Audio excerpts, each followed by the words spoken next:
Mbola ao anatin'ny fotoana izay ahafahantsika miombavaka isika, mitrotro ambavaka manokana ireo namantsika, koa andeha hiombona amin'izany vavaka izany. Raha ny tsara indrindra sy any an-danitro, isaoranay ianao hatrany ny fahafahanay mbola manana tombotsoa, afaka mitondra eo anatrehanao ny vavaka ho an'ireo namanay.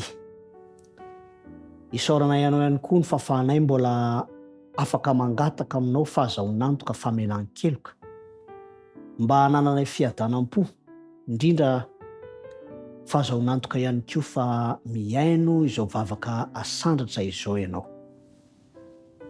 Tononona manokana Tompo amin'ity fotoana ity, ireo antoko-pihira izay niharan'ny lozam-pifamoivoizana tamin'ny alahady alina. Tompo malalo, maro amin'izy ireo no mbola miatrika fitsaboana ankehitriny. Isaorana anao ny fahafahana nahazo izany fitsaboana izany, fa mangataka Tompo mba hidiranao an-tsehatra izany, hananany tsirairay avy fahasitranana hiverina amin'ny laoniny, tanjaka sy ny hery.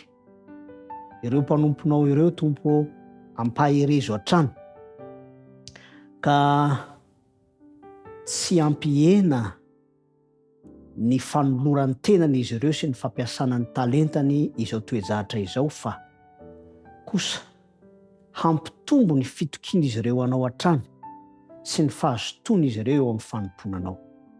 Da io ny ankonan'izy ireo tsirairay avy, fa tonoina ny vavaka ao amin'ny anaran'i Jesosy. Amen.